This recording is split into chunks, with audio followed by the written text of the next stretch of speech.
Hi, kiddos. This is Sharon, and I'm calling this little journal Rustic Red and Turquoise. It's a very crude style. I made the cover from card and antique muslin, which I further antiqued, of course. Book pages, music pages, laces of various kinds, old fabric. This is 1940s fabric. This is old curtain lace. And this piece here is from some antique flocked wallpaper. I'll tell you about it when I get inside the book. Some very old and grungy lace and a little doodad from a piece of sari trim. The closure is made from a 1940s apron. I just tore a couple strips off it and satin stitched the edge. This journal is 9.5 or thereabouts by 6 and a little more. The inside, however, is not quite that big because you want the cover to hang over and protect your pages. This is the back cover. This is the spine, just eyelet trim over the spine. It's a single signature. And so we'll pop inside.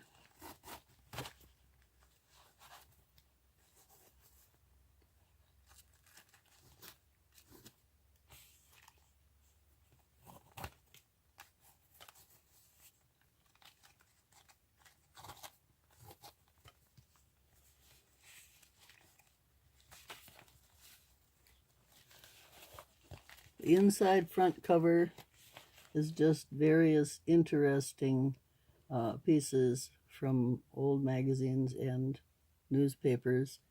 And it's what Lori Marie calls underpants because it's what you put on first. This is vintage sheet music, and its coloring comes from the fact that I did some eco dyeing over it. You can't too much make out the leaf patterns. You can see some of the veins and so on here. And then the other side, it's a little more obviously plant material. On this page, I did a little stamping. I decoupaged the little girl and grunged up the paper with a little bit of script stamp. So that's journaling space. Here's more journaling space. This was a page from an old sewing book that showed how to properly make collars and scarves and so on. On its flip side, we have a very cute young man. It's a little shiny because that's an actual photo. It's not a photocopy. And again, some of that red flocked velvet trim from old wallpaper, antique lace, sheet music. I love this old paper here. And actually, it's not old paper. I made it look old. And then I have a couple of vintage stamps at the bottom. And so that's that one. And then this was coffee stained, a little bit of watercolor added, which kind of ran together and came out really cool and old looking. I like it. So lots of journaling space in this one. And there's the flip side of that. And this is a nice old map. It's thick because I doubled it over. So it's a heavyweight map, and the light color means you can do whatever you want on it. If you get a black pen, you can even use it for journaling. I like to sometimes put people over it, like the Tim Holtz paper dolls or something, like they're getting ready for a trip or whatever. This is more place to journal, and this is the flip side of that. This is a journaling card that I put together, antiquing on the back, you can journal on. This is very, very old crepe paper. Excuse me. This is old school paper. I love to write on that. Pardon me. And then we have a journaling space here and some stamping, going with our turquoise, aqua, and red theme. This one, got our turquoise back here, and book pages, news article.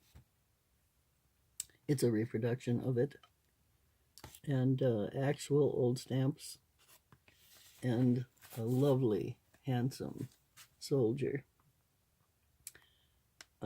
These pictures, you can always tell that they were taken in the Philippines. That seems to be where they did that, putting them in front of a backdrop like that.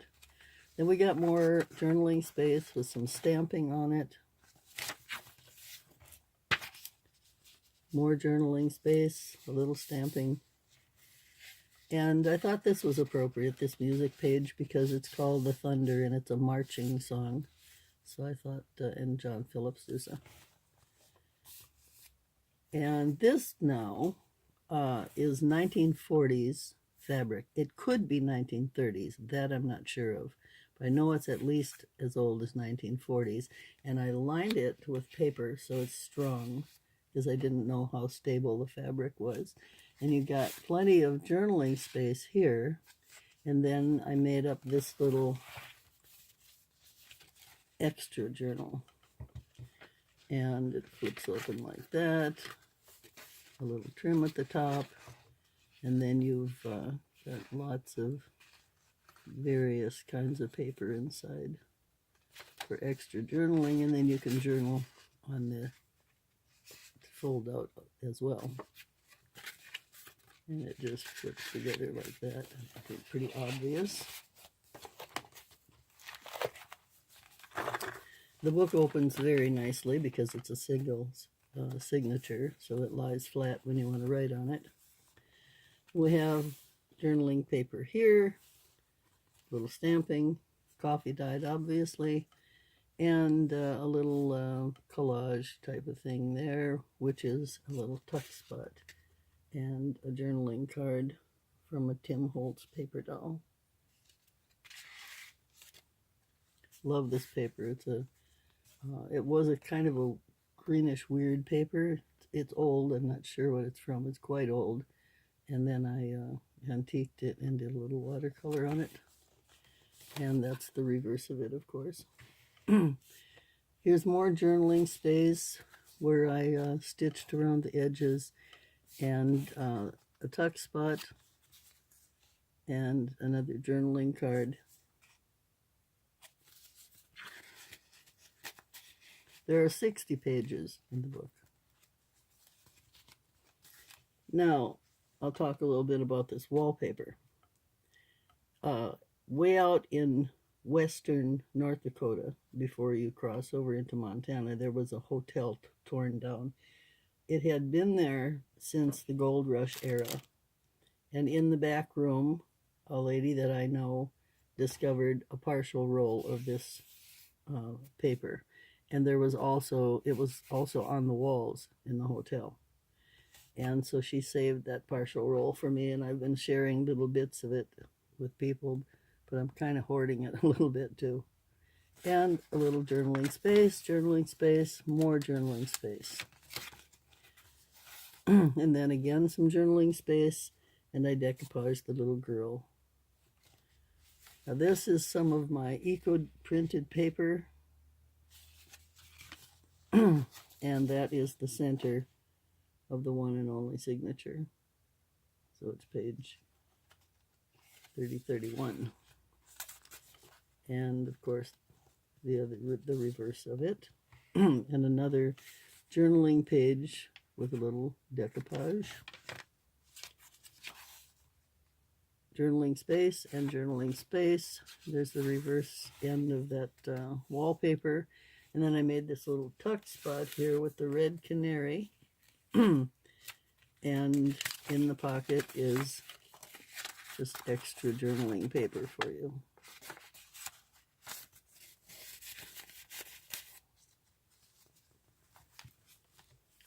Then I did a tuck spot here from the old fabric and old lace and bits of pretty paper. And this is a journaling card that I made. So you can write on the back. Lots of places to write in this book. Here's more of that paper that I did the watercolor on. And the reverse of it. And then I did a tuck spot down here with this journaling card.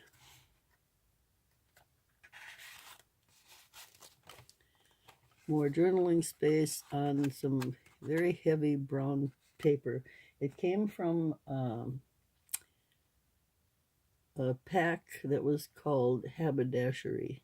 I don't remember the maker, but the title of the paper was Haberdashery. And here's the reverse of it. Isn't that gorgeous? Now, what I would suggest, and also with the, where the heck is it? Also with this one, the wallpaper, I would suggest that you use this as a photo mount. And, you know, put a beautiful picture of someone you love on it or something.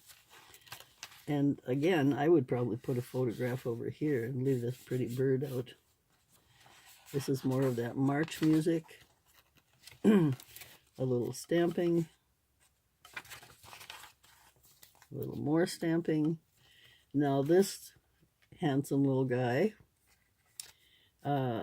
it has the car in the back. I don't know what model that is, but I'm guessing, if I'm not mistaken, that that's a 39 Mercury coupe.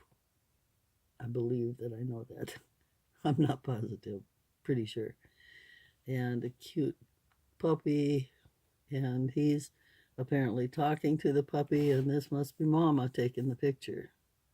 This is more of that really old, really, really old crepe paper. Must be 1930s, 40s, something like that. And I just ruched it and glued it on. And just some cute things I added. I've had this darn little spoon forever. It came out of a tiny set of doll dishes. And again, that was, I think, 1950s. It could have been 40s. And some other things that I just thought would enhance the whole look of the page. And there's more of that beautiful turquoise paper with some stamping again. The dandelions are ready to go, and they are here too. This I just ruffled up some old muslin. And here we have more of the school paper. And this is more eco-dyed paper. And map. And more of the watercolor coffee stain stuff. And then we have this one. This was old paper, and I put old brown paper on it, craft paper. I've sewn on the edge. I have music sheet, old curtain lace, other lace, kind of appliques, I guess we'd call them. That paper I like so much. Just reminds me of the 40s. I don't know what it was, but this is new. I made it look old, but it's new. And this again is from that wallpaper, the antique 1940s fabric, some old lace. And this is silk seam binding. And I just kind of used it to frame her. She looks so sweet. Not a young girl, but so well kept. Look at her gorgeous hair. She's coiffed it so nicely, and her dress is so stark clean, and she had to press it to get it to look like that because, you know, we didn't have permanent press fabrics back then. Everything came out a crinkled mess. So I really like this page. I really like her. This is again from that sewing book. Interesting and cute. Kept up our aqua turquoise theme. And more writing space, coffee dyed with a little decoupage stamping on a coffee sheet. And this. Now, this again was the music paper that I eco-dyed. This is a pocket, a lined pocket with the 1940s fabric. Here's where the old apron strings come through. Now this, as you can see, you place it beneath the page when you're writing because, you know, these junk journals are lumpy and bumpy and we don't want to tear through when we're trying to write. So that'll be right here in the back for your use to protect your book and make your life easier. Well, I hope you like it. I believe I'm going to list it on Etsy. I think I have my Etsy problems solved now. And for a long time I haven't been able to list, so I'm going to be listing all the journals that I've made in the last few months. And hopefully that goes through. My shop is Vintique Trends, 2 words. However, when you search for it on Etsy, you don't put a space. You put Vintique Trends as 1 word. And I've got several other more journals coming up. But I hope you like this one. This has really been fun. I mean, I always have fun making journals, but this has really been a fun one because I poked in a lot of extra things, you know, to maybe assemblage more than collage. Thank you so much for watching. I'd appreciate it if you'd hit that like button. I'd appreciate it if you would subscribe. Thank you so much. Bye.